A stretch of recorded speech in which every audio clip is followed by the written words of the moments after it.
Hello, everyone. Welcome to Barca News. It is September 27th, and Real Madrid's campaign against referee is in full motion, and I'll give you all the details about that. Also, the club have confirmed to Vitor Roque's entourage that they will have no problems registering his contract this upcoming January.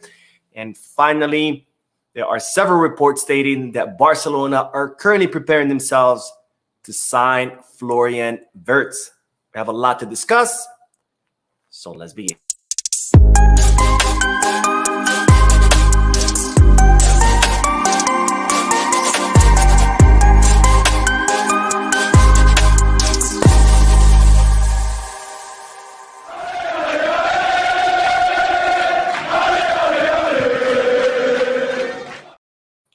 Hello, everyone.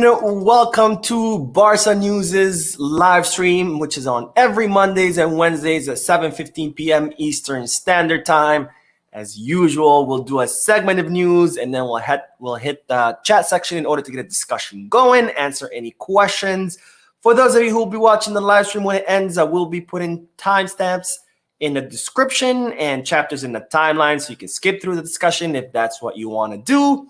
And of course, as always, don't forget to hit that like button. Don't forget to subscribe to the channel. If you are looking for any Barcelona jerseys or merchandise, make sure you hit the kit bag. And if you are looking to place any sports bets, not just on Barcelona matches, but on any sporting event around the world, make sure you hit the Bet Us. Both links are in the description.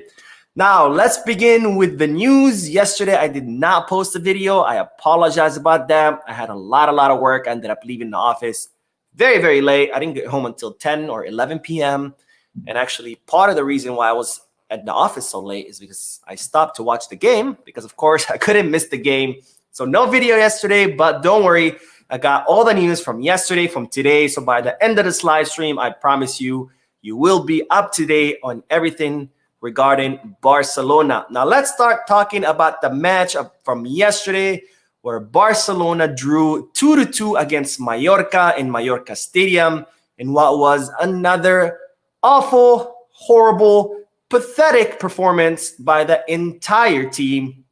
And once again, the team showing us that they do not know how to play against low block defenses. There's absolutely no idea or strategy in place on how to unlock these defenses, and where not only were we missing the tactics or the strategy to unlock these defenses, but overall, all the players, except for maybe Gavi, Rafinha, Fermin, and Lamine Yamal, every single player on the field did absolutely awful. Some players were playing like it was their first game ever. It was an absolute shit show. And I was honestly embarrassed to watch that game. I tried to stay positive, usually when it comes to Barcelona, but it was very, very difficult to stay positive after what I saw against Mallorca, because I believe that it was a total regression. We came from playing two great games against Real Betis and against Royal Antwerp to playing a crappy game against Celta Vigo. Even though we did have that epic comeback, it was still a horrible performance. And now against Mallorca, even a worse performance than against Celta Vigo, which is absolutely concerning because every team, mid or bottom of the table, are watching these matches and are taking notes on exactly what to do to totally cancel out Barcelona. Now, the problem is still the same exact thing. The team does not know how to circulate the ball in a fast way. They don't know how to attack the space quickly. They don't know how to have fast transitions. They don't know how to triangulate. There's absolutely no mechanisms in place. All you have, 10 static players standing in their place, passing the ball. The other player stops the ball, looks around, takes a couple of steps, passes the ball to someone else. The other player does the same, and there's absolutely no fast movement of the ball. There's no players running to the empty space in order to get open. Just 10 static players doing absolutely nothing but moving the ball from one side to the other. And that, of course, will never do anything as far as low block defenses, because all that low block defense have to do is stand in their place and just watch Barcelona make a fool out of themselves, because they won't create any chances. Now, the perfect example of this is the second goal of Barcelona, where for the first time in the entire match, they actually had those quick transition, that quick pass, where I think it was Rafinha who starts the play, passing to the middle, and then there goes Fermin from the back line, making the goal. That's how you're supposed to generate opportunities to score goal, not moving the ball from right to left, but those fast passes, just 1, 2, 3. None of this, oh, I stop the ball, I look around, maybe I take a couple of steps, I look around again. That does not work, and that continues to be the problem. That was a problem all throughout last season. It's a problem again this season, and I don't know what's going on. I don't know if Xavi is not training the players to play fast against low block defenses. I don't know if the players are not getting the message, but this is very, very concerning. Now, don't be fooled, because Xavi Hernandez yesterday after the match said that the problem was the 2 mistakes. Now, the 2 goals by Mallorca, undoubtedly, yes, they were as a result of Mark ter Stegen's mistake in the first goal, where he pretty much gives Mallorca the assist. And then the second goal was a total disconnect between ter Stegen, Ronald Araujo, and Íñigo Martínez. So yes, 2 grave mistakes is what gave Mallorca the 2 goals. But that's not the problem. And I'm already seeing plenty of YouTubers, plenty of media doing all these analysis talking about how, oh, the reason why Barcelona drew was the 2 grave mistakes. But don't fall into that fallacy, because that is not the problem. The problem was not the mistakes by ter Stegen or the defense. Those mistakes are a given. They always happen during matches. The problem is that Barcelona cannot generate any kind of chances or any kind of danger against low block defenses. That's the real problem there. Because had Barcelona generated chances, had Barcelona scored goals, we wouldn't even be talking about ter Stegen's problem. We would have been talking about the great performance of Barcelona. Girona, for example, scored 5 goals against Mallorca. I guess the same kind of defense, the same low block defense that Mallorca always uses. And Girona were able to unlock that defense and score 5 goals. Yes, they got 3 goals scored on them, but who cares? They still won. They generated plenty of chances, and as a result of those chances, they were able to score 5 goals. If Barcelona were generating chance after chance, the goals will come, and we wouldn't care that Mallorca scored 2 goals on us, because we would be talking maybe about a 2-5, 2-4 score, and then who cares about ter Stegen's mistake? Who cares about Ronald Araujo's mistake when you're actually generating chances and scoring goals? At the end of the day, that was Johan Cruyff's philosophy. Johan Cruyff always said, I would rather win matches 5-4 than win 1-0.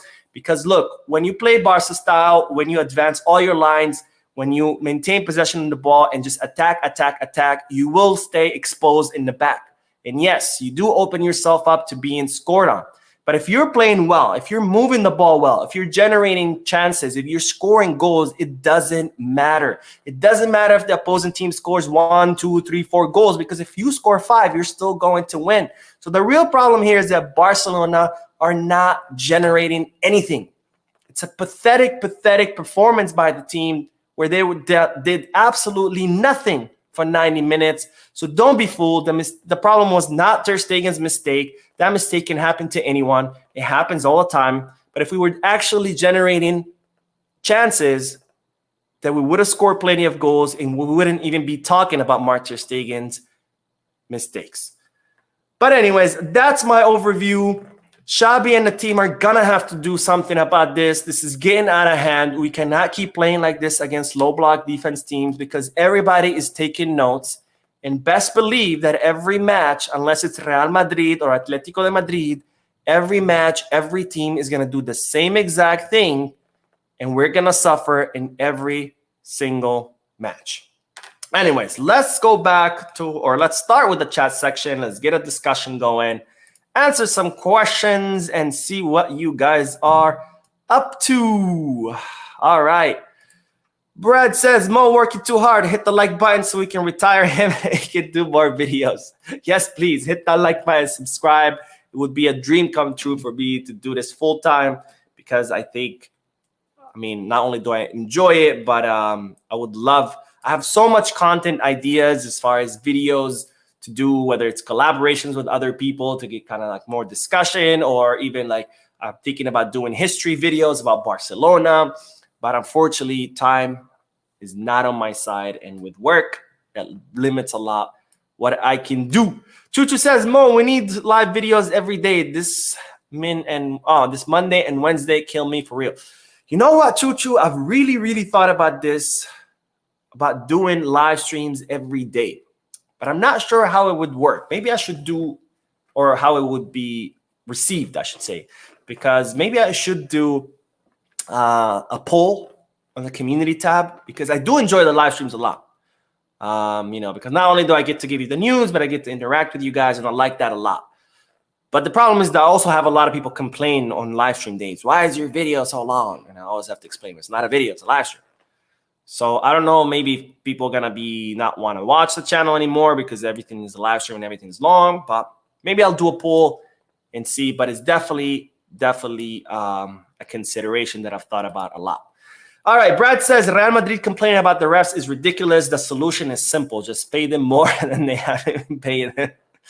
You know what? I think what's going on is the pandemic, hit everyone's pockets. So unfortunately, it looks like Madrid are not, they're short on cash, so they're not paying as much. So it's a problem. Of course, I'm kidding. I don't think Real Madrid pays referees. I do believe that they do get favored by referees, but that's a good segue, because let's talk about Real Madrid and the campaign that Real Madrid TV continues to implement. Now, I told you about on Monday in the last live stream that as soon as Real Madrid lost against Atletico de Madrid 1-3 or 3-1, I should say, because it was an away match for them at the Wanda Metropolitana, immediately Real Madrid released a video detailing all the errors of the referee who had ref the match, and how how Real Madrid deserved all these penalty kicks, and how Atletico Madrid deserved all these red cards, and about all these offsides that supposedly existed, and how Real Madrid were absolutely robbed by the referee. And that was the only reason that Atletico Madrid won, not because Real Madrid are playing like absolute crap. And well, that seems like that wasn't enough, because 48 hours later, they released a second video criticizing, or attacking, I should say, not criticizing, attacking the referees of today's match against Las Palmas. Now, this was before the match started. So this was, no doubt that this was a way to put pressure on the referees, because what Real Madrid TV did was a compilation of refereeing errors that this referee that ref the match today. And these errors go back like to years, several years back, 2018, 2017. And the whole story of the video was how all these referees are getting together with one objective and one objective only, which is to screw over Real Madrid and to prejudice them, and even showing scenes of referees laughing and saying that those referees were laughing whenever someone would score against Real Madrid, because obviously these refs, all they want is for Real Madrid to lose. Now, this is absolutely disgusting what Real Madrid are doing. I mean, this is a new low for them, because for the longest time, all the Madrid-based media, TV media outlets like us, like Marca, shows like El Chiringuito, they've always ran these campaigns. These always try to put pressure on referees by saying, oh, look at all these referees prejudicing Real Madrid. That's always been the case. But to actually come from Real Madrid TV itself, I think that's definitely a new low, because that's directly coming from the club, who are putting the safety of all referees at risk. They're putting the entire La Liga at risk, because now they're putting in doubt everything. Because when you put down referees, you're putting in doubt everything. You're putting in doubt results, putting in doubt trophies, championships, etc.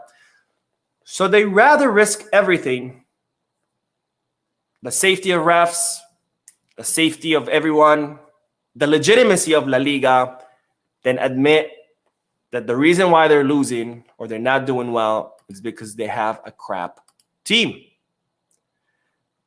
Now,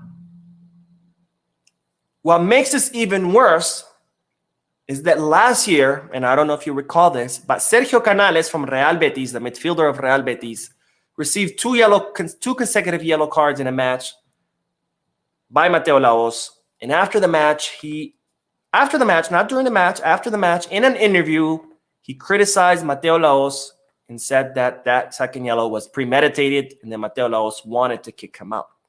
Now, he received a 4-match ban for criticizing the ref in a post-match interview. Not during the match. He didn't go up to the ref and yell at him and curse him out and push him. No, this was after the match in an interview. He got a 4-match ban. Now, this also happened to Valencia's midfielder. I'm blanking on his name. He too criticized the refs in a post-match interview, and he got a 3-match ban. And yet, here we have Real Madrid's own TV channel putting out documentary after documentary, not insinuating, but outright accusing referees of conspiring to prejudice Real Madrid, and yet no sanctions, not even a reprimand, not even, hey guys, you shouldn't do this. No, nothing. Absolute silence from La Liga, absolute silence from the Royal Spanish Football Federation, absolute silence from everyone. If you are Real Madrid and you criticize refs, it's okay. But if you're from some other team, no, God forbid, we are gonna suspend you. Now, this did not sit well with Iturralde Gonzalez. If you don't know who he is, he's an absolute legend of a ref. He's retired now. He's one of the best referees, or he's known as to be one of the best referees in the history of Spanish football. He even reffed the World Cup. He gave an interview where he outright came out and spoke and said that Real Madrid should be sanctioned, that the Royal Spanish Football Federation should launch an investigation, file a claim, and sanction Real Madrid, because what they're doing is inciting violence against referees. And he is not wrong, because these videos are not only, accusing refs of conspiring against Real Madrid, but the tone of those videos, the message of those videos are pretty much indirectly putting the safety of referees in jeopardy, because they are spreading this hate amongst fan base and making it seem that these refs are out to get them, and pretty much justifying if something happens to them, and in doing so, inciting violence. And I 100% agree with Iturralde Gonzalez, not because it's Real Madrid. If this was any other club, I would have said the same exact thing, because this is not okay. It is not okay to spread false propaganda to make it seem that the refs are all against you, when for the whole time they've always favored you. But even if that wasn't the case, even if refs have never favored Real Madrid, it's still not okay to spread false propaganda and accuse refs and putting everyone's safety and putting La Liga's legitimacy at risk just because you cannot admit the simple fact that your team sucks. Anyways, that's that. Let's get back to the chat section, and then we will talk about your favorite guy, Javier Tebas. Let's see, what else? McBarca says, Barca should not sign players that demand to be started and instead tell them they are backup players up front, especially midfielders and wingers.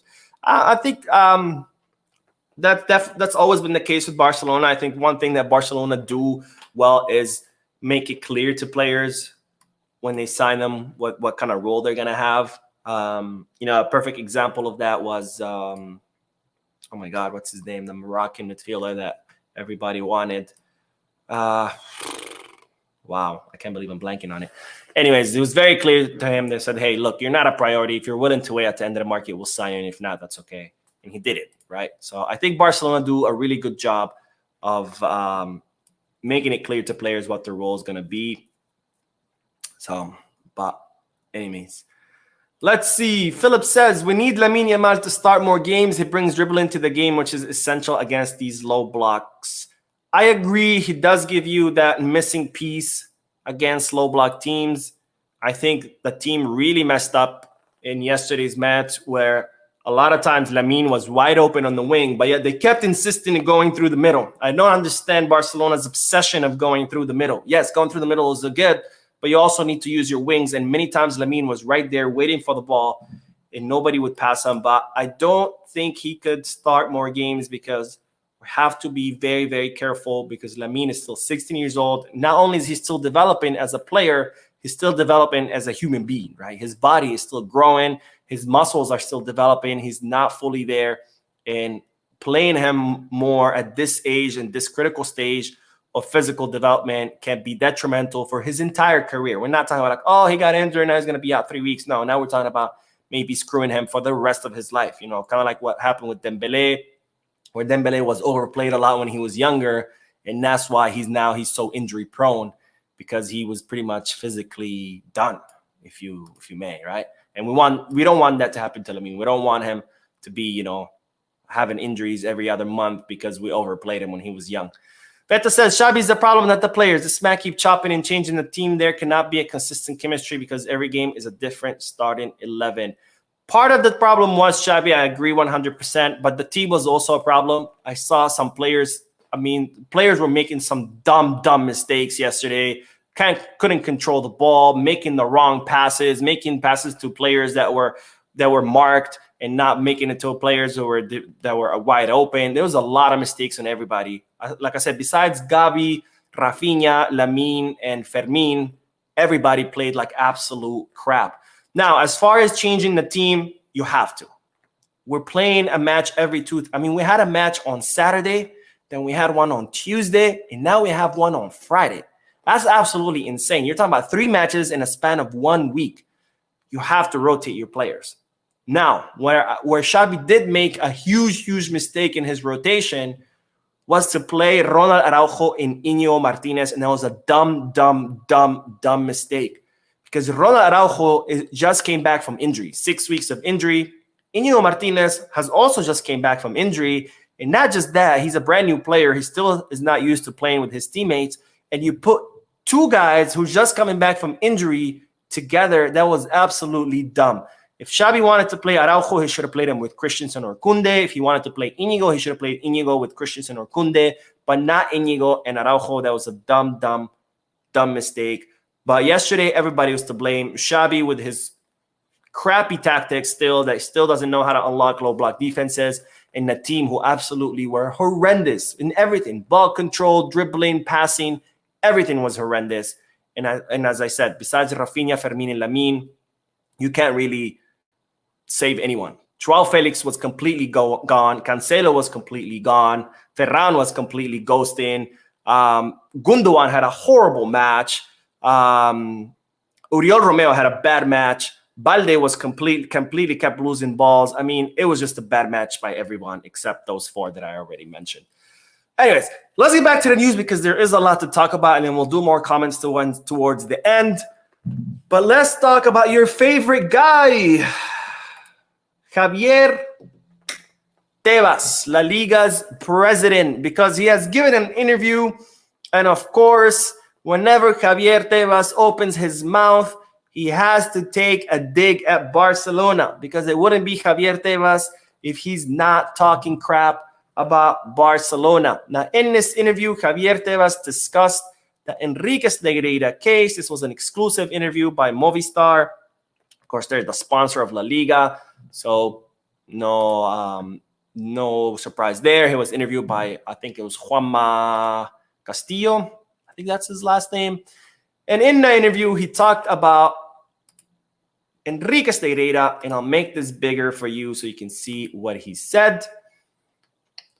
But pretty much, should I take out?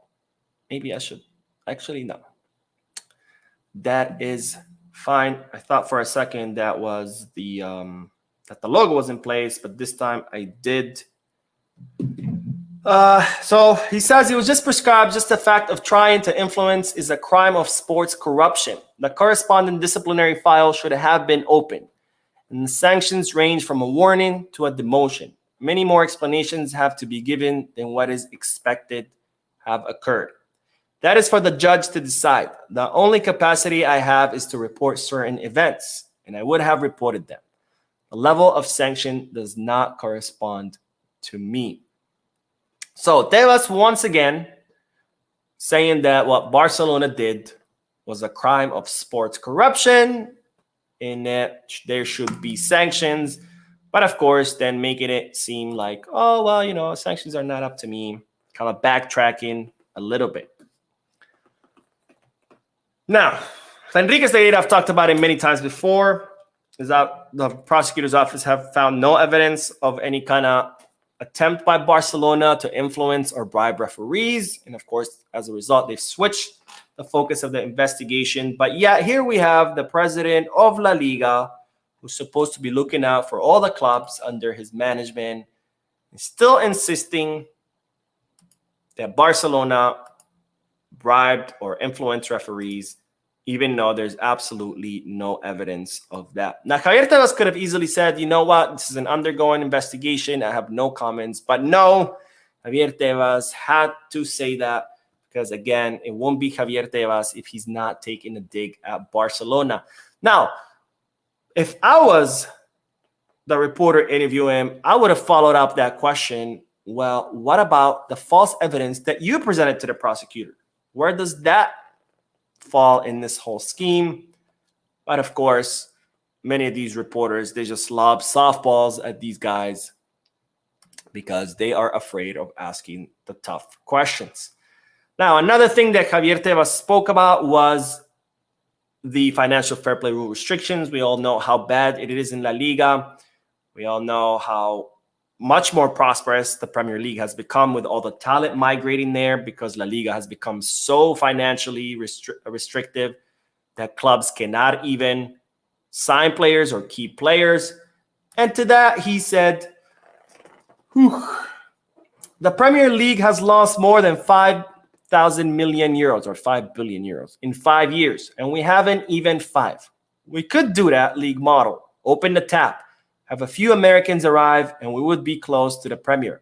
The most affected would be Madrid and Barca, who don't have an owner to put up the money. So in other words, Javier Tebas excusing himself, saying, hey, it's not that I messed up, and then the reason why all this talent is fleeing and why no club in La Liga are making any kind of financial investments. No, it's, protecting the league because the Premier League, look at them, they're losing money. But yet the Premier League is the most profitable league in the world and the most successful one. Now, the reason I brought up these statements because this is linked to the next bit of news that I want to share with you, because according to Javier Tebas, there's absolutely no problems with the financial fair play rule restrictions in La Liga and everything is fine and dandy and it's the Premier League who are losing money. But yet Javier Tebas or La Liga just announced new changes to the financial fair play rules. Things are so fine and dandy, guys. These rules are so amazing. They're working so well that the rules are going to be changed for the 4th time in less than 2 years. Now, the rules were changed in April of 2022. They were later changed again in November 2022. Then again were changed in June 2023. And now we will see new changes by the end of this year. That's how great these rules are. That's how amazing they are and how well they're working. That La Liga are constantly having to amend them and change them and modify them every 6 months. Now, what are the new rules gonna be about? Well, there's gonna be a change on how to distribute the losses from COVID, because a lot of clubs suffered a lot of losses from COVID. And of course, those losses factor into the calculation of the wage cap for that season. So they're looking to distribute COVID losses over a longer period of time to make it easier for clubs to have a higher wage cap so they can sign players. And also the amplification of capital, meaning giving clubs more margins to invest their money. Because right now, La Liga is so restrictive that we have seen the lowest spending by clubs in Europe's top 5 leagues. Real Madrid are the only club who spent close to 100 million euros this summer transfer market, with all the other clubs barely spending any money. With Barcelona, who's supposed to be one of the biggest clubs in the world, spending only 3.5. And not only are clubs not signing players because they don't have the ability to do so because of these restrictions, but they're actually even losing players. They're having to sell their stars. They're having to sell their young and promising talent because they don't have the wage cap or the wage limit to keep these players. So not only are these teams not adding new talent, they're actually losing the talent that they already have. And we're seeing a huge, huge migration of talent to the Premier League because of this guy's rules that, according to him, are completely fine and dandy, so great that they have to be modified every 6 months. This is La Liga. Javier Tebas is La Liga. And what a circus it is. All right, let's get back to the chat section. We'll do 2 or 3 comments real quick. I noticed we're already at 30 minutes. And because we still have to talk about Vitor Roque. Apparently, that's how you say his last name in Portuguese. And then we'll talk about Florian Wirtz. All right. Tejas says Real Madrid won't be sanctioned. Tebas sleeps with Perez. Yeah, I won't hold my breath for Real Madrid to get sanctioned. Chuchu says Inigo Martinez's first game was the most horrendous first half I ever saw a Barca player. This man had 11 lost balls or more. Very bad match by Inigo Martinez, but at the same time, I wouldn't 100% say, we should get rid of him because, like you said, it was his first match. So your first match of any player, when you're changing teams, it's expected that you're not going to have a good day. You're still getting used to your teammates, and you're still barely getting back into competitive rhythm. It's going to be a bad match. And this is why I said it was a horrible mistake to pair up Inigo Martinez with Araujo, who's coming back from injury, who's also out of competitive rhythm. If Xabi really wanted to play Inigo, he should have played him with Christensen or with Koundé. Or if he really wanted to play Araujo, he should have played Araujo with Christensen or with Koundé. All right, let's see. Corey says, you will have games like this, but we had chances to win the game. We need to be more clinical. That's the thing. We didn't have chances. Besides Rafinha's goal in the first half, we didn't have a single chance. The second half, the only other chance that we had besides... there was also Ferran. Ferran missed one. And in the second half, the only chance that, besides Fermin's goal, of course, was the one where Joao Felix hits the post. And that's it. If we had chances, we would have scored goals. Because Barcelona, when you look at their effectiveness rate, is one of the highest, if not the highest in La Liga. Like we generate very few chances, and we score most of those chances.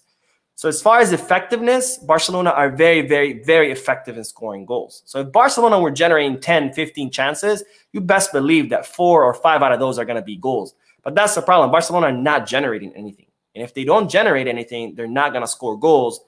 And that's where the problem lies. So the problem was not Ter Stegen's mistake, was not Inigo and Araujo's total disconnect with Ter Stegen in the second goal. It's the fact that Barcelona generate zero danger against low block teams. If you're not generating, you're not scoring. So it doesn't matter, because if you're not scoring, how are you going to win?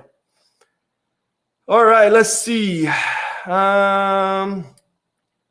What else? Ross says, who is going to be the next La Liga president, and when is that happening? So the term for Tebas ends at the end of this year. We'll see how elections go. He's won re-election 3 times already. So I'm also not holding my breath for a new president. All right, let's get back to the news, because we got to talk about this guy, Vitor Roque. Because we all know Barcelona have signed him. In the contract, is stipulated that he would come summer of 2024. But of course, Barcelona have been trying to bring him in January of 2024, so during the winter transfer market. But of course, that was all put in doubt when La Liga released the new wage cap, reducing Barcelona's wage cap from 400 to 270-something million euros, which means that Barcelona are over the wage limit already by 170 million euros, I think, which of course makes signings almost impossible and puts a lot of doubt that Barcelona could bring Vitor Roque during the winter transfer market. But today, Joaquim Piera released the breaking news. And if you don't know who Joaquim Piera is, he's a reporter at Sports. He's pretty much the expert when it comes to the Brazilian market. If Joaquim Piera says something about the Brazilian market, you best believe that it's 99% true. And Joaquim Piera broke the story that Barcelona have called Vitor Roque entourage and have made assurances that there will be absolutely no problem in registering the contract of Vitor Roque. So in other words, Barcelona have a plan in place and are 100% confident that they will be able to bring Vitor Roque in the winter transfer market. So great news. That'll be a big boost for the team. Lewandowski needs rest, and we need someone to rotate with him. And more importantly, we need someone for the future because Lewandowski is 34 years old. He's not getting any younger, and eventually we will need a center forward that can take on the mantle. So great news about Vitor Roque, who of course is still recovering from that injury, and it looks like he will be out for 3 months. So if Barcelona do bring him in the winter transfer market, we could be talking about Vitor Roque probably played his last match already for Atletico Paranaense. All right, let's do a couple more comments, and then we'll talk about Florian Wirtz because there is some news about him, and we have to discuss it because after all, the channel's called Barca, emphasis on the word news. Blaurana Kule says, whoever becomes a new president after this piece of shit is gone should be vetted to have no ties whatsoever to any La Liga club in order to guarantee no bias of any form. Look, I'm okay with, a president being a fan of a club. I think that's fine. But when you constantly talking about how much of a Madridista you are and how much big of a fan of Madrid you are, when you're constantly looking the other way whenever Real Madrid does something, but punishing other clubs for doing the same thing, that's where the problem is. If you're a fan of one club, that's fine. You can be a fan. But there's no need to constantly talk about it. There's no need to constantly publicize it. And more importantly, you need to be fair because you could be a Barcelona fan and be the president of La Liga and still be fair to all the clubs. But it's when you start looking the other way when your favorite club does something, but punishing other clubs for doing the same thing, that's where the problem lies. Lewis says, Gavi has been playing like a man possessed. Dude is literally everywhere on the pitch and still has plenty of room to grow. Gavi is an absolute freaking beast. This man is one of the biggest blessings to happen in Barcelona in a very, very long time. And ever since he started playing his natural position as an interior, he's been absolutely unstoppable. I mean, dribbling, passing, distributing the ball, coming back to defend, pressuring up high. This guy is, like you said, he is everywhere. Everywhere. How? I have no idea. I don't know where he gets his energy from. I don't know where he gets his stamina from, but this guy is an absolute beast. By the way, at the beginning of the season, a lot of people were commenting on my videos, Gabi is not that good. He's overhyped. He's just good at fouling. Blows my mind. Blows my mind that these people can say things like that. Makes me think like are you like you're definitely watching the wrong sport. You should watch, I don't know, baseball or something. All right. Let's talk about the last bit of news, which is this guy, Florian Wirtz, who in my opinion is one hell of a player, one hell of a winger. And there have been a lot of reports these past 2 days saying that Barcelona are gearing up to sign Florian Wirtz in the summer of 2024. Now, the reason I left this to the end, because I will break your hearts, and I hate to break your hearts, because I'm also breaking my heart, because I would love to see Florian Wirtz on Barcelona, but there's absolutely no truth to these reports. Now, Barcelona, it is true, they've been tracking Florian Wirtz for a very long time. Deco absolutely would love to have Florian Wirtz. He's a big fan of the player. The player himself has made it very clear on several occasions that he would love to come to Barcelona.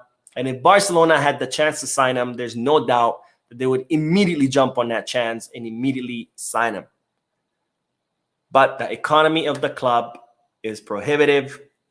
And Bayer Leverkusen have already said that they have valued Florian Wirtz at 100 million euros plus, which that puts Florian Wirtz completely out of the reach of Barcelona. especially when you take into consideration that Barcelona right now are working overtime to see how they're going to get the money and the wage limit or the wage space or whatever, the space on the wage bill to sign the Joaos, the Cancelo and Felix. So there's absolutely no way that Barcelona could sign Florian Wirtz no matter what these reports say. It's sad, it sucks. I would love to see Florian Wirtz at the club. The club would love to have him. He would love to come. But unfortunately, Bartomeu's legacy says otherwise. And with that said, though, we end the news of today. Wow, that was a lot to cover. I guess that's what I get for missing a day of videos. But let's see what everybody's saying. Let's see. Ross says, would you ever do a segment where you talk about former Barca legends and what they're up to these days? Also, Piqué for La Liga president. Thoughts? That's a good idea. Like I said, I have a lot of ideas as far as content, and I would love one day to fully dedicate my time to just my channel. I can bring you a lot more content, but time is prohibitive. In between work and life, it leaves me very little time to work on my videos, but that's a really, really great idea, actually. I'll add it to the list of things, and once I start having more free time, I'll definitely think about it. As far as Piqué, he has made it clear he has no intention of running for any kind of position this upcoming election in 2026. Doesn't mean he won't run in the future. I think he right now is enjoying his time off from football, and he's having a really good time with the Kings League and all his other companies, and cheating on his wife and all that stuff. I'm just kidding. So he has no intention of doing that anytime soon. Again, doesn't mean he won't do it in the future. I think I would like, if Piqué were to run, I think I would want to see him as a part of the board first before he jumps into presidency, because this is a big, big club, and there's a lot. It takes a lot to run a club like this, and I wouldn't want just someone to go from player to president right away. I think I would want him to see working as part of the club, whether it's part of the board of directors or some other administrative position, so he can learn the ropes, figure out how the club works, because just because you're a player doesn't mean you know how an institution works, right? Just because you're a bank teller doesn't mean you know how the JP Morgan functions at the highest level, right? So I think I would want to see him first have some roles in the club before he runs for president. All right. Let's see. Coach. Are you a coach? Or is that just your name? Coach says, do you think Xavi should be sacked and Pep should be... No. Pep is not coming back to Barcelona. He's made it very clear on multiple occasions that he would not come back to the club. And no, Xavi should not be sacked. The worst thing you could do to a project is sack their coach. And I mean, look at Arsenal. Arsenal is a perfect example of that. They had, Arteta, who's building a project. This is his third season, fourth season, third. I think it's third. Last season, Arsenal were leaders of the Premier League for the longest time, and then they completely blew it at the end. What did Arsenal do? Instead of sacking him, they said, okay, what happened here? What do you need? And they gave him more reinforcements. They spent more money. They gave him more players. And now Arsenal look unstoppable this season, because that's how projects are. Projects have their ups and downs. Takes time to get a project going off the ground. Takes seasons. And the worst thing you could do to a project is scratch the coach, because now the entire year of season in a few months will be down a drain, and you would have to start all over again, and that just delays the success. Right? Every time you sack a coach, you're going back to square one. Then you start making advancement, square one. And then next thing you know, all your young players who were supposed to be, the key to your project, now they're all old because you just kept scratching coaches. So no, I don't think he should be sacked. And Pep Guardiola's not coming back to Barcelona. Brad says we cannot even sign Xavi to a 2-year contract. Forget Wirtz unless Wirtz goes all in with Barca. Exactly. But some media outlets have to get clicks, and they have to sell papers. So, wow. What can we do? Tim says, we have a problem against slow block teams because it's circulating around the penalty area too slow. The circulation of the ball is slow, period, not just around the penalty kick. And that's the big, big problem. Anyways, that is it, guys. You guys are freaking amazing. Best YouTube community, without a doubt. Thank you for joining the live stream. Thank you for watching. Thank you for your comments, your likes, your subscriptions, your everything. And I will see you in tomorrow's video. And as always, can I sign off with that saying, Visca Barça.